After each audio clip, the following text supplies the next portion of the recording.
The world is waking up, and you finding your way here today is no coincidence.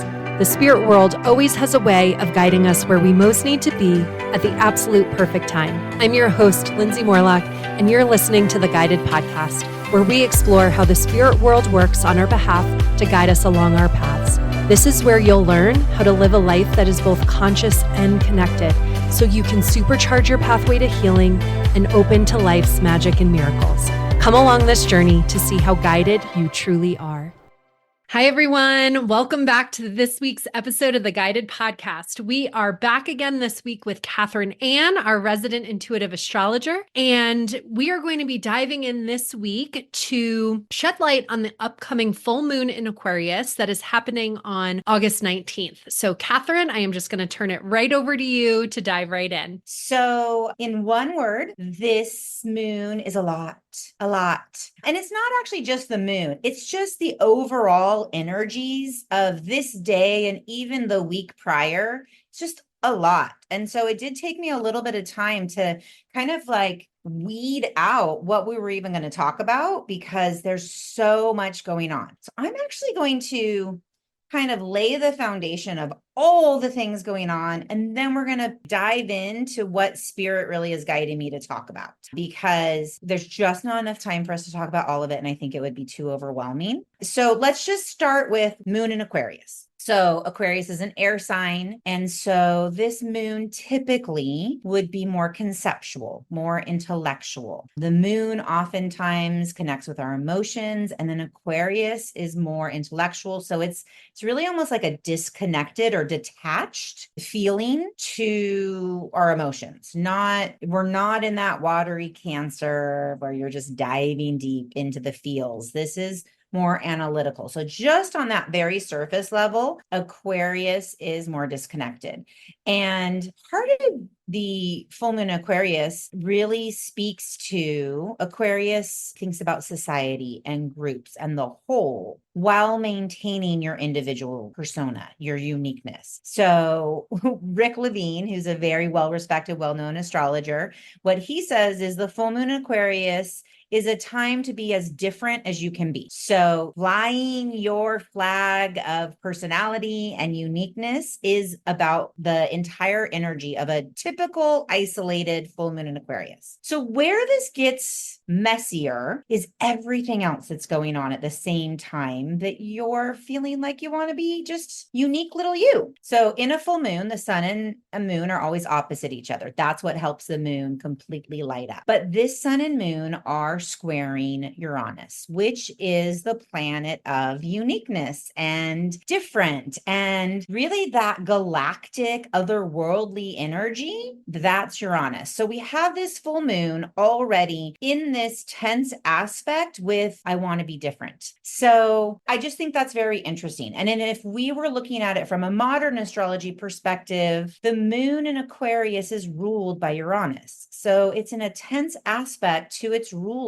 If we're looking at it from a traditional aspect, the moon would be ruled by Saturn, which also right now is in a tense aspect in another way. So either way we look at it, the phrase that kept coming up for me is this is a moon under duress. And I actually looked up what duress meant because that word came straight from spirit. And I'm like, what exactly are you trying to say? So duress is the act of using force, coercion, threats, or psychological pressure, among other things, to get someone to act against their wishes. That's pretty heavy.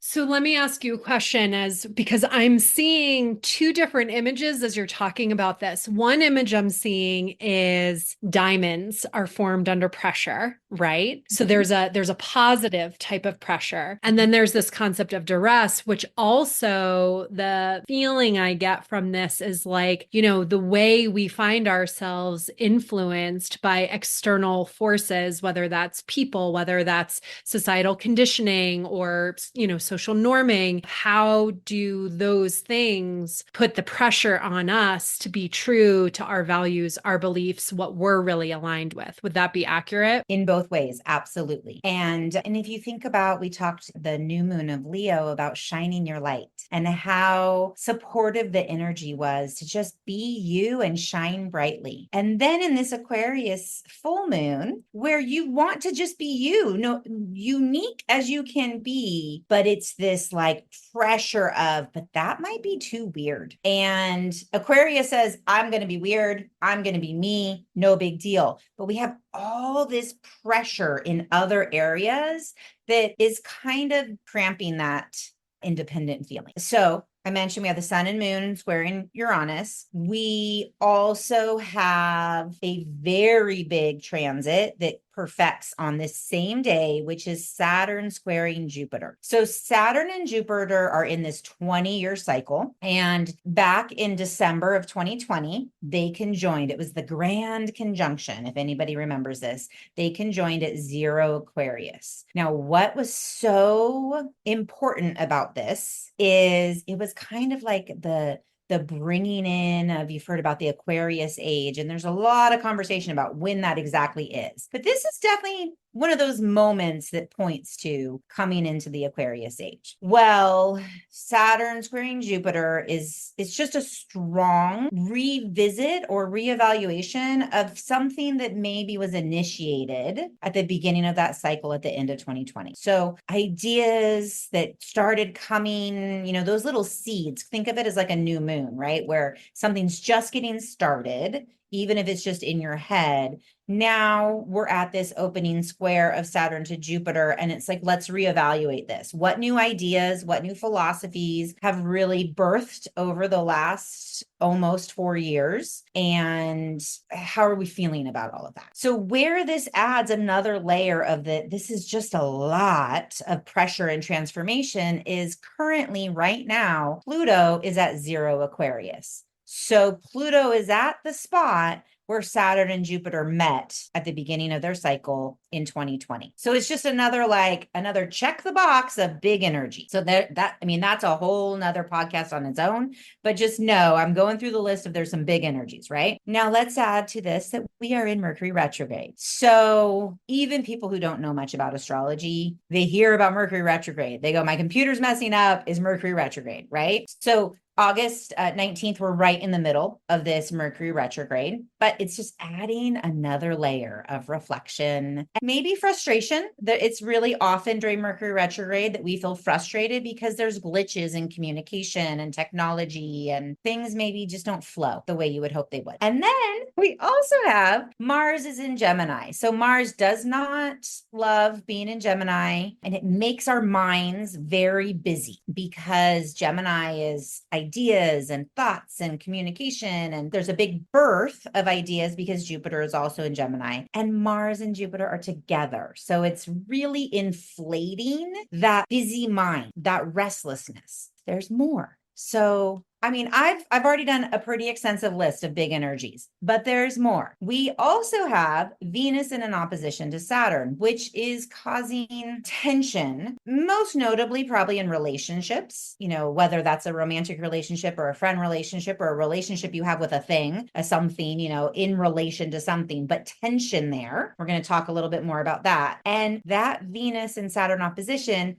is perfectly squaring the Mars and Jupiter conjunction. So these are called T-squares. We have 2 T-squares. We have the Sun and Moon square Uranus, and then we have Venus, Saturn square Jupiter, Mars. T-squares are indicative of challenge. They're a catalyst you can say they're a catalyst for wild success if kind of like used to their best potential. But what's more notable right now is that they're indicative of challenge. So this chart is kind of like challenge, challenge, challenge, challenge, and more challenge.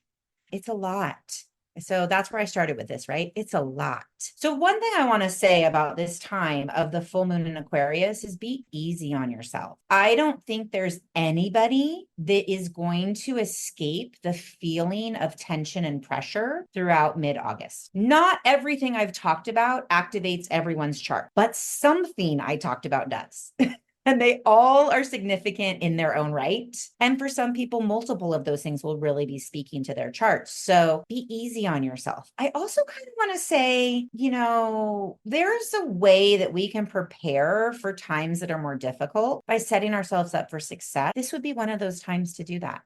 Don't overbook your calendar. Maybe meal prep. Things where you just feel like there's the potential for overwhelm in this mid-August time. So setting yourself up to feel like certain things can be done by rote because you've already put them in place will ease that pressure a little. So let's go back to, now that I've said all the big aspects going on, let's go back to the theme that Spirit gave me. So one of the things that came up over and over again as I looked at each individual aspect was this word restlessness. So mental restlessness, emotional restlessness, just restlessness in general. And then another thing that kept coming up was this idea of insecurities, insecurity in relationship, insecurity in, am I being who I want to be? Is it okay for me to be unique? And then overcompensating for those insecurities. We are still in Leo season. Leo is big and loud and bold. And potentially, if we use that in kind of a overcompensating way, could be really obnoxious and loud and egoic because we're feeling insecure. So the theme that Spirit gave me was, for this full moon, was restlessness and overcompensation for insecurities shift the collective consciousness. Can we dive into that a little bit more? Because the way I feel what you're saying is, when we feel insecure and when we start overcompensating, I honestly feel like that is a function of feeling restless. It's almost like we feel like we should be doing something we're not doing, or we're overcompensating for those insecurities. A manifestation of it is a restlessness. Mm-hmm. Okay. Yeah, absolutely. And it's interesting that you talked about the picture of the diamond, that's, the pressure creating the diamond, because the picture that Spirit gave me was a flower sprouting from the harshest conditions. So, that the desert, that cracked earth with this beautiful flower sprouting from it. So wild that you're using that example, because what I just got flashed to with this was my time that I spent in Sedona. Sedona in and of itself can be a bit of a pressure cooker. Sedona will hold your feet to the fire. And what I remember was when I was leaving Sedona, I had this little moment of offering my gratitude and just listening for any messages that she had for me. And she said we had to put on the pressure so that you could shine brighter. And that's the sort of tagline I'm getting, like, through these challenges, through this pressure, it's so that we all can shine brighter. Yeah, absolutely. And we're going to dive so much deeper into that as we move on with this, because Spirit gave me a very clear, what I'm going to call remedy to this energy, a place to focus to help us through what could be some pretty overwhelming energy. But I do want to talk a little bit about, in particular, the climate in the United States around this, because everyone knows that we are in wild political season right now. Not a topic that I'm well versed on or have much interest in going into. All I want to say is I feel like on a mundane level, this is a bigger picture situation. So in our microcosm of our life, there's pressure and tension and restlessness that is going to lead to a raising of our consciousness, sprouting this beautiful flower from the harsh conditions. But I think in the macrocosm, we're also in that experience. And so something just to be mindful of is restlessness in the collective messaging, restlessness, pressure, overcompensation of insecurities. All of that could be taglines to our news cycle. So I just feel like it's worth noting to be aware that we feel this in our little life, but this is also global energy, and to be conscious that this too shall pass, and that something beautiful is going to bloom from what looks like wild chaos. And And I don't say that in the sense of like a literal wild chaos. I'm not making any predictions about that. I'm just saying the energy is tense and restless and overcompensating. So be mindful of the news stories you hear and really checking in with what resonates with you and maybe even turning it off, because we're going to be feeling this energy so intensely within our own life. Do we really need to add the mouthpiece of kind of like the news story to what we're already going through? So just something to consider, because August is, yes, we've moved away from some of the beginning of the year energies that it created this catalyst for change, but we're still in the change. And change is not always comfortable, and people have opinions that you want to consider whether or not they resonate with you or not. Something to consider. So now let's talk about where spirit kept pointing me, because I really think this is the beautiful piece that, at least I think, for people who listen to guided and thinking about awareness and vibration and consciousness and how are we looking to better ourselves, this is where we want to focus. So there is something in the universe called the galactic center, and it is, in my very layman, non-astronomer language, like the center of our Milky Way galaxy. It is what our solar system revolves around. It's, I believe, a big black hole that we move around. In astrology, it represents a place in our charts where we have that most heightened ability for intergalactic communication, transhuman communication with outer worlds, expansion of consciousness, spiritual awakening, and that type of transformation. So it's like otherworldly transformation. So for those of you who listen to this that resonate with the whole galactic narrative, this is your place where you really will feel that. And even if you don't resonate with that piece of it, it's that idea of spiritual awakening and heightened consciousness. So the galactic center is in Sagittarius. Right now it's at 27 degrees. And the reason spirit kept pointing me to this is because this full moon is at 27 degrees. So the sun and the moon are at 27 degrees, and they are in harmonious aspects with the galactic center. We have one of them is trining and one of them is sextiling. So both of them are harmonious aspect with the galactic center. And then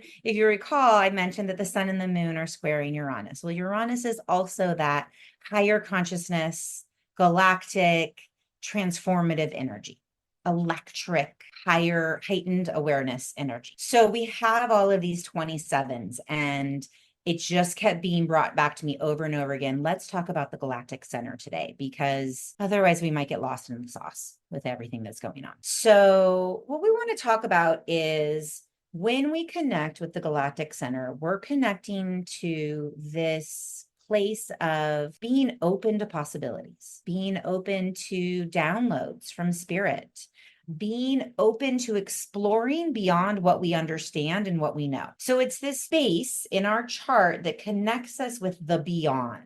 And when you're in this place of spiritual awakening and growing your consciousness, you're regularly connecting with beyond what you know and understand, right? Because that's the learning curve, is constantly taking that next step to expand your understanding in any form, whether you're on this awakening journey or you're in school. This place of expanding what you know and being open to new ideas is a really powerful place when we're in a state of pressure and tension, instead of getting kind of like rumbled in or pushed in. Like I keep seeing that image of the diamond that got pushed in. But if you can take your mind to, but I'm going to focus on how this is taking me to understand something I don't already know. This is going to take me to a place of possibilities. Maybe if you are the type of person that sits and meditates or takes that silent time to connect with spirit and nature, it's going to be a great time to receive downloads about what is really going on and what really matters in the bigger picture. Because the galactic center, we're talking bigger picture. And I think that with all of these planets in such hard aspect, it's not an escapism to look at the bigger picture. It's a everything's always working out for me philosophy to look at the bigger picture, as opposed to, whoa, this is a lot. So what I wanted to talk about today is where the galactic center shows up in your chart because for everybody, it's in Sagittarius. It's going to be somewhere between 26 and 28 degrees in Sagittarius. So we're going to look at the Sagittarius house in your chart by whole sign and how you can use that energy that you probably already recognize because it's in your natal chart, but how you can use that energy to look at the everything's working out for me piece during this mid-August time that is going to be very busy. So the other thing just to speak on with our new moon, full moon reminder is that the full moon is a spotlight on an area of our life that we are being shown. We've gotten this far in the cycle. We're halfway through the cycle. Now we have this big flashlight. Is there something to pivot on to continue that growth cycle? So we're going to talk a little bit about where is there something that the light is being shown in your Aquarius part of your chart that says, is there a pivot I need to make to maintain my uniqueness, my sense of self, my unique identity, to stay my weird little self? Is there something that's being lit up there? And let's look at this galactic center piece of like the area to release the tension that we might be feeling. So we're going to start with Aquarius because Aquarius is our moon. And so that means that the moon is lighting up the first house. And just as a reminder, I'm going through this as all the rising signs, setting Aquarius on the rising sign, but you can listen for your sun sign. If you don't know your rising sign, you can listen for your sun sign. Still works.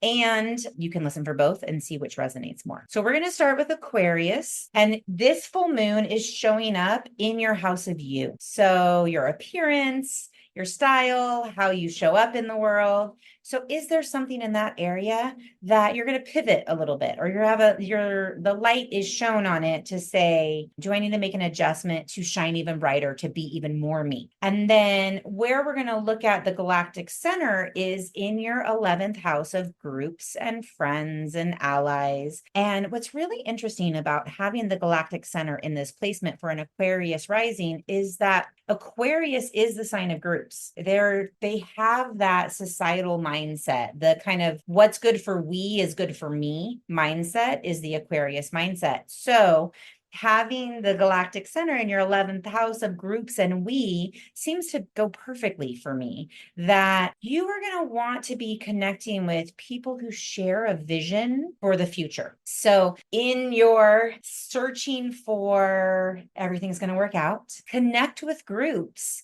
that have that same vision for the future, that align with what you think is what a better future looks like. Connect with activism or social causes or groups that promote spiritual growth or humanitarianism. That's a long word. That is where Aquarius is going to really find some relief from the pressures of this mid-August time and allow themselves to really be part of a group, shine their uniqueness also within a group. That's a very Aquarius feeling. Okay, so then we're going to move on to the sign that is going to feel it in the second house, which is Capricorn. So Capricorn is going to have this shine on their house of value. The second house, money, possessions, income, but it's value. What do we value as well? And so is there an adjustment that needs to be made to help us move forward to be who we are? As a Capricorn rising, I really feel this so I just used a lot of my resources for a big trip I went on. Are there some adjustments I'm going to need to look at from that experience? What do I value now more? What's really coming to light in that area? I think that's what's going to be lit up for me. But the thing that is going to be important for Capricorns in relation to kind of releasing that tension of the month is our galactic center falls in our 12th house, our house of dreams, intuition, psychic abilities. And we're really going to be encouraged to be introspective, lean on our spiritual growth, lean on connecting with our intuition, with our dreams, and what we consider our deep truth. So for Capricorns, this is a call to dive deep into your intuition and spirituality to support you through some of these harsher energies. Now we're going to look at Sagittarius. So Sagittarius, this full moon in Aquarius falls in the third house of neighborhood, communications, siblings, short journeys. I always say it's like the junk drawer. It encompasses a lot of things. And so it could be in many different areas for different people how this shows up. But some ideas would be be, is there something in your neighborhood where you need to make an adjustment so that you feel like you can be more you? And the picture I'm getting is feeling okay to fly the flag that you want to fly in front of your house and just being like, no, this is me. And it's okay for me to be different. Right. And where for Sagittarius is really interesting. I didn't even make this correlation when I said that, is where the galactic center shows up for a Sagittarius is in their first house of me. And so it's about understanding that as a Sagittarius rising, you're really drawn to the different, to the unconventional, to explore. The Sagittarius is the traveler and the explorer because they like to experience new and different. And so this is leaning into that, I want to say like proclivity, right? A Sagittarius values culture and new and journey because they know that personal transformation happens through them experiencing that which is different from them. And so leaning into that as a Sagittarius will support you during this time. And I'm getting the idea of like, maybe you're not going to actually take a trip, but maybe you can plan one. Where's a place you want to go that really speaks to who you are and lean into that visioning? Okay, so we're going to move on to Scorpio, who is going to be experiencing this full moon in their fourth house. Fourth house is foundations, your family, your lineage, your ancestors, your home. And there may be areas where you are. So if you have Aquarius in your fourth house, which is a Scorpio would have, you may not have always felt like you belonged. You may have felt like the black sheep of the family, odd man out, depending on how your family embraced your uniqueness. And so there's going to be a light that's shown on that area of your chart. And is there something where the light is shown on you really needing to embrace your uniqueness? And are we going to be processing some stuff around how that wasn't embraced or appreciating that it was? And then the galactic center falls in the second house of values and resources. So for Scorpios, we're really going to be looking at when you're feeling this pressure, this diamond pressure being put on us in mid-August, is to think about the deeper meaning of life beyond the material. So what do you value beyond material stability, beyond material wealth? And maybe lean into being creative about how you can acquire resources. So there might be something that you have an inspiration around that will be a better area to focus as opposed to feeling the pressure of heavy life around us. And I feel like I keep needing to say this isn't about escapism. It's about bigger picture and knowing that there's certain areas that you do a better job at seeing the bigger picture because that's where your galactic center is in your chart. So that you know already, this is an energy that you were born with. So you know already how to lean into that expansion and that raising of consciousness in these areas. Okay, so moving on to Libra. Libra is going to be experiencing the full moon in the fifth house of children, creativity, pleasure, good fortune. And this is a really beautiful place to experience this full moon. It is, Aquarius is an air sign, Libra is an air sign. It's going to flow really nicely for you. It's probably going to feel like you can find joy in these areas of your life. It's really going to light it up in a way that's free and flowing. And so a pivot might just be about leaning in to your unique way of experiencing this area of your life. You know, really, do you have a unique way of interacting with your kids and parenting? Or do you have a unique way of having fun or being creative and really leaning into that? And then when you're feeling the pressures of all these other heavy aspects that are happening, we're going to want to look at words of wisdom because this is about third house topics, information, knowledge, communication. And so lean into communications or words that are inspiring to you for expansion. And what they just dropped in was listening to some of your favorite teachers and their messages. So I know for me, one of my go-tos when I am kind of stuck in a negative self-talk or just feeling kind of the weight of the world, I listen to Abraham Hicks. especially one of the rampages, because it's just this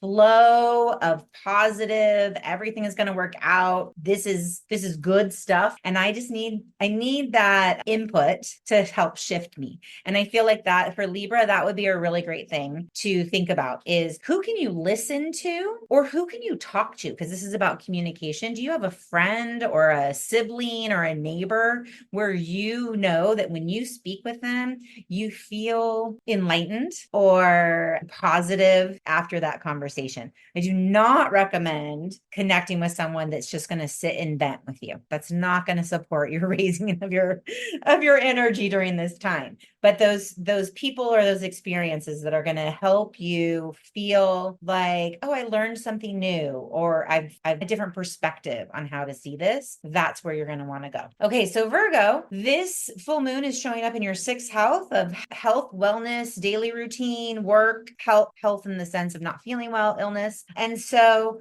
a Virgo may feel that we talked about this a little bit in the new moon forecast as well, about how this is the time of the year, that month before we go into Virgo season, where Virgo is kind of cocooning. And so Virgo, you may be feeling a little low energy. You might be feeling like just kind of like run down. And this full moon might shine a light on where you need to take better care of yourself, whether it's literally taking some time off and resting, but it's about where do you need to take care of yourself to reduce the stress in your life so that you can be you, because this is an area of being bogged down by too much going on. And so where can we relieve the stress so that we can be our own unique self in a healthy way instead of in an overworked way. And then the Galactic Center shows up for the Virgo rising in your fourth house of home and family. So what that means is for you, transformation really comes through exploring your roots, your emotional roots, your ancestry, your family line, and that connection to ancestral wisdom. So I see this two different ways. I see this as if you are fortunate enough to have a supportive and long lineage of family, grandparents that are still alive. Maybe it's focus on visiting them and talking to them about their wisdom as opposed to getting bogged down in the daily life and everything that's going on. Or if you don't have that opportunity, exploring ancestral wisdom in general, past life regression, going into the Akashic records, shamanic journeys, those type of healing modalities are going to really tap into foundational ancestral roots. And that's for a Virgo going to feel very healing and uplifting. Virgos are an earth sign. So I keep getting this image of digging down into the earth is something that is healing to a Virgo. And that's going to feel hopeful and optimistic as opposed to intense. Okay, so Leo, you've been really enjoying this Leo in the sun time, and there's no denying that it's been a lot. And so even for our Leos who liked to be shining in the sun, it's a lot that you've had going on, and you may be feeling that has impacted your relationships. So your marital relationships, your business relationships, your one-on-one, your contractual type of relationships may need some tweaking through this full moon, because that's where the light is going to be shown. Where have they been impacted lately, and what tweaks do we need to make to get them into balance? And where the Galactic Center shows up for Leos is in the fifth house of creativity and romance. And so really leaning into your creativity. What ignites that fire in you for creation? So whether it's artistic creativity or some other form of creativity, what makes you feel alive and passionate and expressing yourself? That's the area you lean into. So I keep thinking about, if you've had a really hard day and you are artistic, maybe go paint, maybe write, whatever that thing is that fuels that creative fire. That's what you lean into to release the tensions of the August energy. Cancer, we're moving into the eighth house for your full moon, which is going to shine a light on your shared resources, debt, taxes. You may find that this is a time where some adjustments need to be made in these areas. Are you going to be reviewing what you're doing with your stocks? I'm not a financial advisor, but this is the area where these type of things get lit up. Are you going to have have a tax issue get lit up for you that you need to make an adjustment to? Are you going to have it? It's also the house of inheritance and other people's money in general. So these topics, a spotlight is going to be shown on them, and you may need to pivot or make an adjustment so that you can feel like you're moving towards the direction you want to be, shining your own light, being your own unique self. Now, where the galactic center shows up for the Cancer rising is the 6th house. And that is, we talked about this of, work and health and well-being, but it's also the house of service. So for a Cancer, being of service is where you find enlightenment. It's where you find that connection to spirit. And so our Cancers really have the ability to have a really strong understanding of the connection of mind, body, spirit, and leaning into that when things are tense is going to be helpful. It even makes me think of, what are your mind, body, spirit routines that you don't let go of them during the month of August? That's the place where you want to say, it's important for me to still get my massage or still take my walk in nature or drink my healthy green juice or whatever it is that you do that is your health and body routine. That's also going to be lifting your vibration and pulling you out of any of this heavier energy that's happening. So Gemini rising, you're going to be finding this full moon lighting up your 9th house of study, travel, spirituality, faith, religion. And so the question for you is, what's being lit up in your Aquarius house about, do you have that desire to get out of Dodge? Are you wanting to, travel internationally? Or they just said, or do you want to astro travel?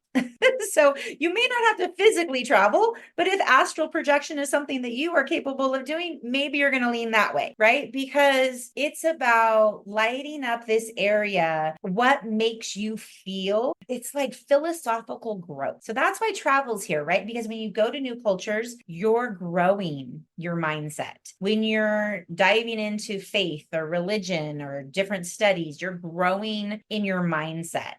And so for Geminis, this is where this part is going to really be lit up for you to say, what do I need to pivot in these areas to keep being my unique self? And where you're going to want to lean into is in your relationships. So you're going to want to lean into those one-on-one connections with people. And because that for you is the space of going into higher consciousness. That is your space of awakening. So Gemini risings don't always seek traditional partnerships. It's not because it's an Aquarius house, it's something out of the ordinary is the energy for a Gemini rising in the 7th house. So with the galactic center there, you're going to be looking at wanting to have connections based on shared growth experiences or shared spiritual understanding. This is what really lights up that spiritual awakening and transformation for a Gemini. So this is where you want to lean during tough times, is connect with somebody that speaks to you in that way. So whether it's, a romantic partner, a friendship, or a client,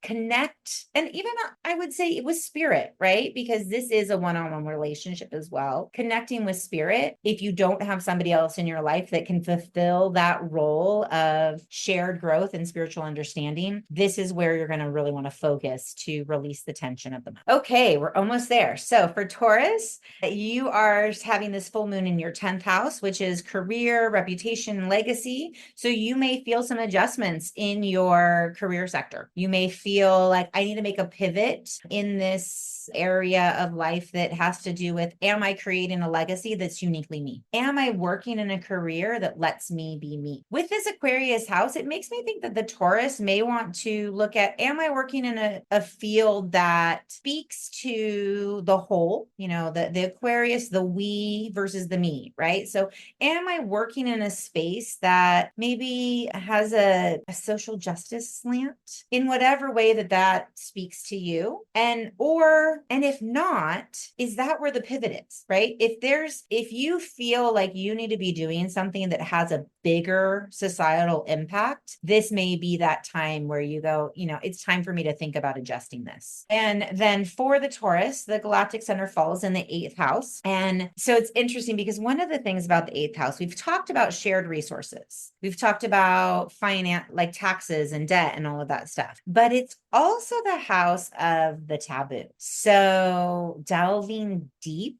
into what might be considered taboo subjects is something that the Taurus can do. And this is about like exploring the mysteries. So it's not, I'm going to find enlightenment through being deviant. That's not what it means. It's more about, maybe you have an interest in the occult, or maybe, you have some sort of modality or experience that dives into personal power, because that's also another thing to be thinking about with this eighth house. Leaning towards that is going to be the release for Taurus. And it's interesting because what I keep getting pulled to, because again, Taurus is an earth sign. And so it's funny, Virgo, they really kept showing me about digging in the dirt. Taurus, I'm actually getting like plant journey, which typically not something I advocate.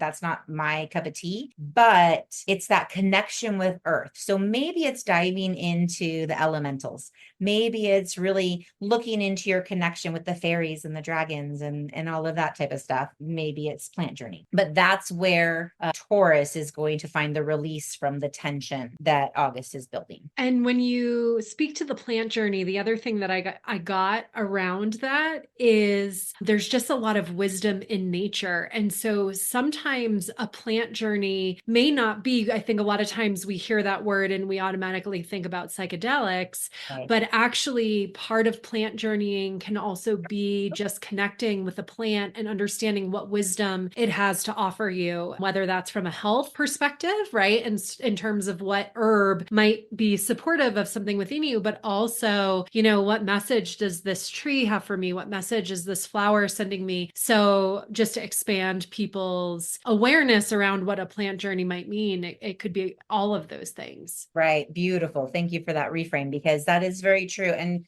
with Taurus being an earth sign, their connection with nature is very powerful. And so moving into Aries, you're going to be experiencing this full moon in your 11th house of friendships, groups, community, hopes and wishes. And so what is being lit up is this area of your life around, are you connected with friend groups that allow you to be uniquely you? Because this is your Aquarius house. You need to be connected and still be your weird self. And Aries, who is very independent and very individual, needs to feel that they get to be themselves among a community. Aries are very, I'm not saying this in a derogatory way, but like all about me. I'm very important, right? Like a selfness, not a selfish, but a selfness. Yes. And so maintaining that sense of self within your friend groups is very important for an Aries. And what we're going to find in this full moon is that's being just lit up. And are you really connecting with the people that allow you to do that? Or are we going to look at maybe some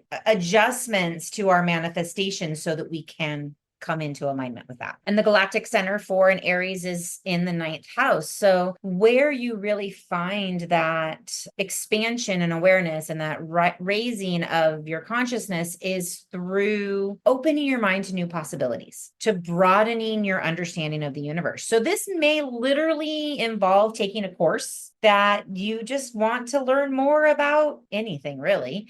But an expansive topic might be exploring the universe, diving deeper into your faith, diving deeper into other cultures, anything that expands beyond like, this is me, what is the rest of the world? That's where you grow in your level of consciousness. It's expanding around your immediate surroundings. That's what helps Aries grow. And so I think about this Aries that is ruled by Mars, and Mars is busy and in square hard aspects with Saturn and Venus, and its intense energy is being expanded by Jupiter. So there's a lot of it's not explosiveness, but it's just intensity that I feel like Mars could be feeling right now. The release the relief from that is let's broaden our horizons. Let's focus on the greater world, because my little world might be feeling really harsh, or just the word I just want to say over and over again is a lot. It feels a lot.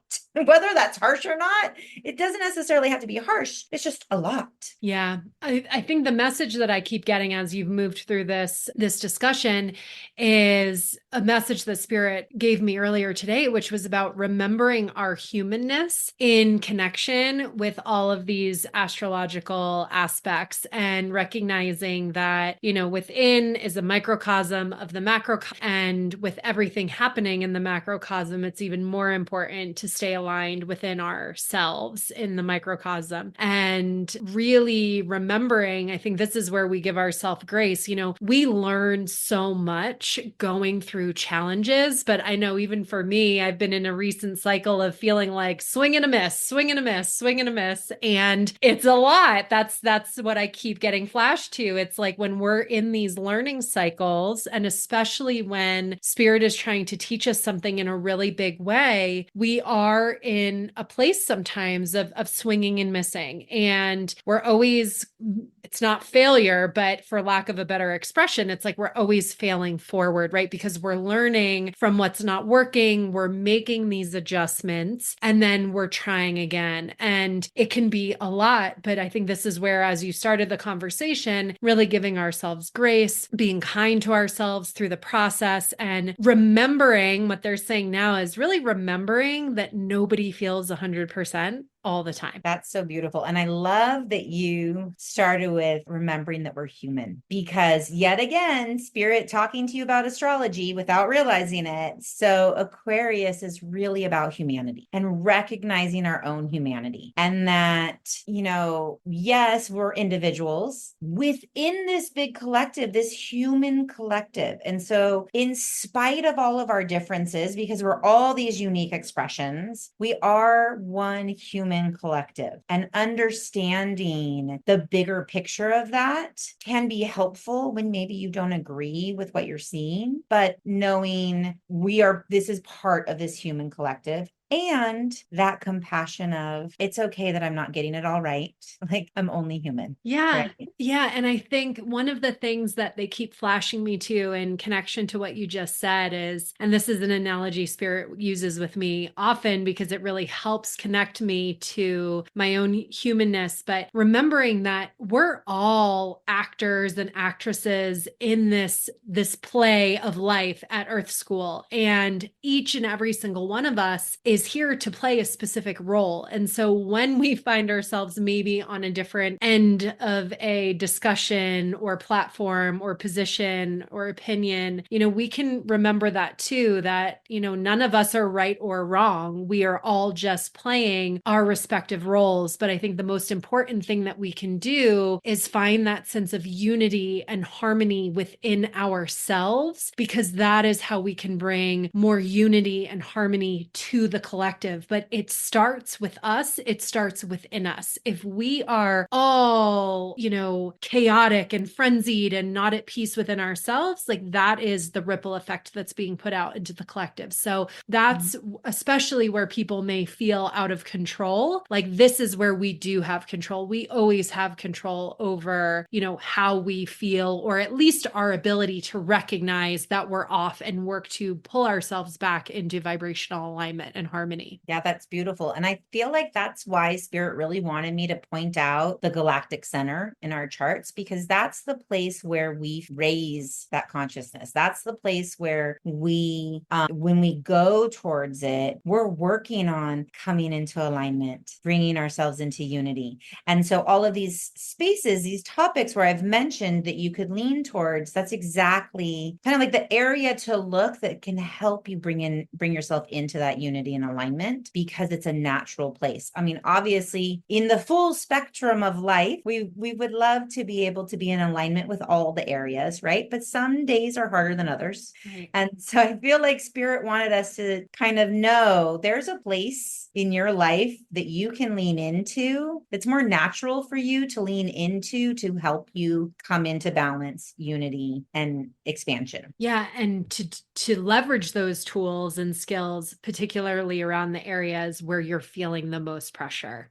And I Mhm. think that's the contrast that we need to pay attention to, right? Like, where are we feeling this pressure? That's what's being called to change. Right. And also, what I'm hearing is that another reason why spirit wanted me to focus on this and not all the other aspects is because it's that concept of like thinking to create, right? So what we focus on becomes our reality. So let's focus on that we do have the ability to move out of this. We do have the ability to focus on growth and higher awareness, as opposed to kind of like sitting in the muck. Because when you're overwhelmed, it's not hard to feel like you just want to sit in the muck. Yeah. But there is a place we can go. And I think that's where spirit wants us to really think about, especially during this month of August, where it might just be a little bit more challenging to stay in alignment, especially this middle week.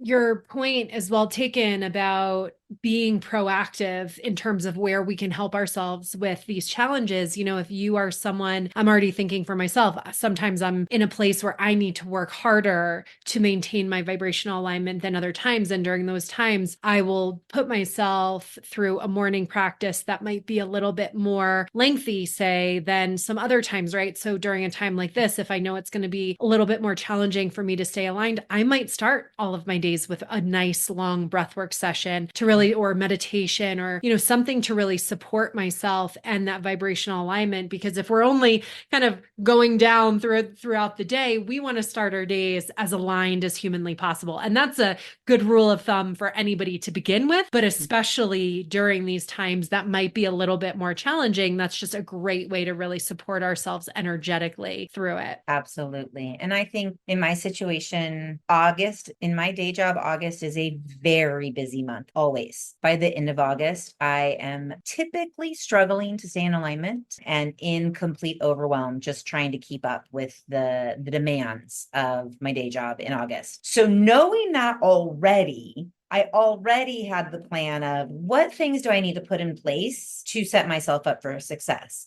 And then I started looking at the energy of the month and went, oh, yeah, I need to like double down and really put some things in place because it's going to be beyond the typical as far as busy and pressure and demanding. And so, you know, I already have in my mind like having some meals prepped and having some appointments scheduled to, you know, give myself some self-care and those type of things so that not overbooking myself, because it's going to be doubled down for me this August. Yeah, that's great. So Pisces, you are going to have this full moon in your 12th house, which is the subconscious, that place of dreams and intuition and retreat and escape. And so I would expect that it's a very heightened dream time for Pisces during this full moon time. Really listen to your dreams, really listen to your intuition. Your things are going to be lit up for you. That spirit is going to be saying, maybe we need to make a pivot here in order to keep you on your path to being your unique divine you. And where that release point is, it's very interesting to me because it's in your 10th house of careers and legacy and reputation. And so the Galactic Center is saying you can lean into that legacy that you want to share with the world, your unique creative gifts that you have. Lean into that when you want to release this tension of August. Lean into the unconventional, the unique you that you want to contribute to the collective. So, in wrapping up this amazing conversation, just remind everyone again that primary theme of the energies for this particular full moon, and any, you know, last tidbits or words of advice that you would leave people with. The theme that Spirit gave me for this moon was, I'm going to read it exactly, and overcompensation for insecurities shift the collective consciousness. So we really focused on shifting consciousness. We really focused on where can you focus to release the restlessness and the overcompensation for insecurities, but just knowing that we are in a time where so much is going on, that be easy on yourself. You emotional restlessness, mental restlessness, feeling insecure, like what the heck is going on? There's intention to this. The universe is always moving us towards growth. And so not only are we working towards shifting our own levels of consciousness, but this is a collective awakening. And I feel like this summer, this year, but really this month is playing a big role in the shift of collective consciousness. And this is the part we're playing. Awesome. Well, I hope everybody got exactly what they needed from this episode. Thank you, everyone, as always, for listening. And you can catch Catherine and I again next month for the new and full moon updates. Until then, you can find more information about Catherine Ann and her services in the show notes. And we'll look forward to chatting with you all again. Bye for now. Thank you so much for listening to the Guided Podcast. If you enjoyed this episode, I would be so grateful if you would share it with a friend or even leave me a review so we can ensure that it makes its way into the ears of listeners who need to hear these messages most. Until next time, may you remember how guided you truly are.